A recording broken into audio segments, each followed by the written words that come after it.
Salut tout le monde et bienvenue sur Demos Kratos. J'ai lancé cette chaîne YouTube il y a à peu près 2 ans avec l'intime conviction que nous n'étions pas en démocratie et surtout que nos politiciens n'étaient pas prêts de nous la donner. Pour ceux qui se rappellent, dès les débuts de la chaîne, en juin 2016, j'avais sorti une vidéo qui s'appelle « La dérive autoritaire de l'État français ». Je définissais un régime autoritaire comme un régime politique qui cherche la soumission et l'obéissance de la société au travers de la propagande, de l'encadrement de la population et de la répression. À l'époque, c'était François Hollande qui était au pouvoir et on avait eu le droit à la loi renseignement qui permet à l'État de surveiller n'importe quel citoyen sans le contrôle du juge. Et surtout, on avait la répression policière qui était sans précédent à l'époque pendant les manifs contre la loi travail. C'était à peu près le même bordel qu'on a aujourd'hui, sauf que c'était un autre gouvernement. Comme quoi, vote à gauche, vote à droite, à la fin, tu auras toujours la même matraque dans le cul. 1 an et demi après avoir fait le constat qu'on dérivait vers un régime autoritaire, eh bien j'ai envie de voir si on continue de dériver ou si on a repris le cap direction une belle et heureuse démocratie. Dans une interview qu'Emmanuel Macron a donnée au journal Libération, il explique que la révolte des Gilets jaunes pourrait déboucher sur un régime autoritaire. Selon Emmanuel Macron, les Gilets jaunes sont tous d'horribles extrémistes qui, s'ils avaient le pouvoir, développeraient un régime autoritaire. Emmanuel Macron et son gouvernement, eux, ils protègent la démocratie. Ouais, c'est pratique ça. Mais dans le sondage Elab réalisé pour BFM TV, on peut voir que 78% des Français trouvent que le chef de l'État est autoritaire. Mais attendez, dans ce même sondage, on peut lire que 70% des Français trouvent toujours que le président est dynamique. Alors oui, il développe un régime autoritaire, mais au moins il le fait avec dynamisme. Putain, on a bien fait de voter pour un mec jeune et surtout dynamique. Oui! Bref, rentrons dans le cœur du sujet, les gilets jaunes, la loi anti-casseurs et surtout la fin de l'état de droit. Donc commençons par revoir un peu comment fonctionnent nos institutions, parce qu'en France, on a un truc génial qui s'appelle la séparation des pouvoirs. En gros, on évite que le président ait tous les pouvoirs en main et qu'il devienne un dictateur.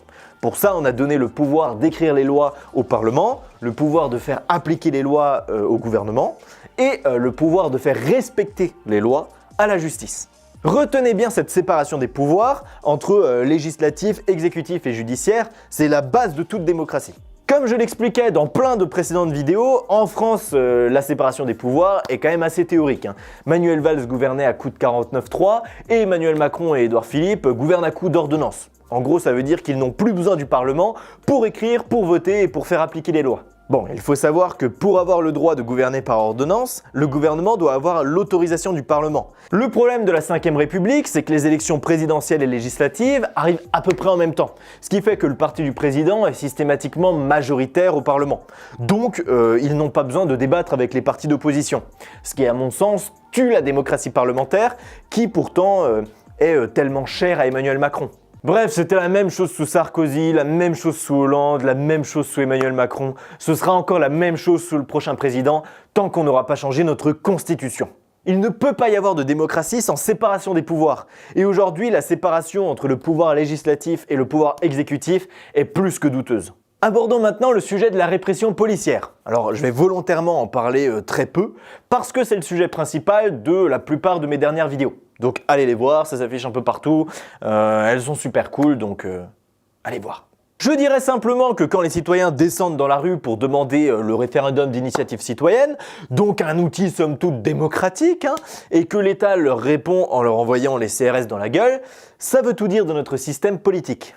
Mais je vous propose, plutôt que de parler de la police, de parler de la justice et se poser la question, est-ce qu'elle suit la pente autoritaire ou est-ce qu'au contraire, elle se lève face à l'État et se bat pour la démocratie? La justice s'en fout de ce qui est juste. La justice s'en fout de ce qui est démocratique ou pas démocratique. La justice ne fait qu'appliquer les lois écrites par nos politiciens. Donc si nos politiciens c'est des connards, la justice... Je vous laisse terminer la phrase. Voilà. Depuis le début du mouvement des Gilets jaunes, les comparutions immédiates ont augmenté de 20% par rapport aux chiffres habituels. Une comparution immédiate, ça veut dire qu'au bout de 48 heures de garde à vue, vous passez directement devant le juge. Vous n'avez pas le temps de préparer votre défense, vous êtes encore en état de choc, mais vous devez quand même expliquer que vous n'êtes pas un terroriste et que vous vouliez juste aller manifester. La comparution immédiate, c'est une arme de répression redoutable pour tous les citoyens qui ne connaissent pas tellement le droit, c'est-à-dire la majorité des Français. Imaginons que t'es en manif, tu te prends des gaz lacrymaux dans la gueule, tu pleures toutes les larmes de ton corps, t'en as marre de te faire gazer comme un Palestinien, donc tu renvoies ta grenade lacrymo sur les CRS, et là, paf, ils te chopent et ils te foutent en garde à vue. Là, tu comprends rien à ce qui se passe, pourquoi on t'embarque alors que toi, tu voulais juste te défendre contre un état autoritaire. Bref, t'es pas dans les meilleures conditions pour réfléchir de manière rationnelle. On te garde pendant 48 heures dans une cellule qui pue la pisse, avec les policiers qui te balancent des petites insultes pour t'intimider, et puis ensuite on te dit « Allez hop, maintenant tu passes en comparution immédiate ». Alors il faut savoir qu'on a le droit de refuser une comparution immédiate, pour avoir le temps de préparer sa défense. Sauf que quand ça fait 48 heures que tu es en train de crever dans une cellule et que les flics te disent « Non mais si tu passes tout de suite, le jugement sera plus rapide et comme ça tu sortiras plus vite de prison ». Et ben toi, t'es fatigué, t'en peux plus, t'acceptes. Et là, paf, t'as pas d'avocat ou alors t'en as un mais il est commis d'office et il a à peine lu ton dossier. Toi tu sors de 48 heures de garde à vue, t'es mort à l'intérieur. Mais tu dois expliquer au juge pourquoi tu n'es pas un terroriste et tout ça avec le sourire. Hein. Parce que si tu commences à faire un peu le mec qui râle et tout, oh putain tu vas te prendre une dans la prison. Hein. Alors je me dois d'être un minimum objectif, la majorité des gilets jaunes ont été relâchés par manque de preuves. Donc ce qui veut dire que la justice a quand même fait un petit peu son boulot de manière, je dirais, juste. Sauf que quand tu t'es tapé 48 heures de garde à vue, toutes ces péripéties, enfin bref, t'avais l'impression d'être un criminel, ça te donne pas vraiment envie de retourner en manifestation. Hein. T'as qu'une seule envie, c'est de plus entendre parler de ça, de plus contester l'État parce que tu sais qu'il peut ruiner ta vie en quelques instants. Enfin, c'est pas Jojo, quoi.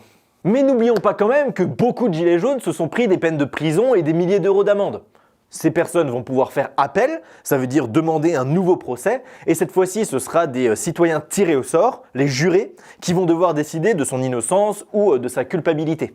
C'est un truc très important ça qu'il faut bien se rappeler, en dernier recours, c'est des citoyens tirés au sort qui décident.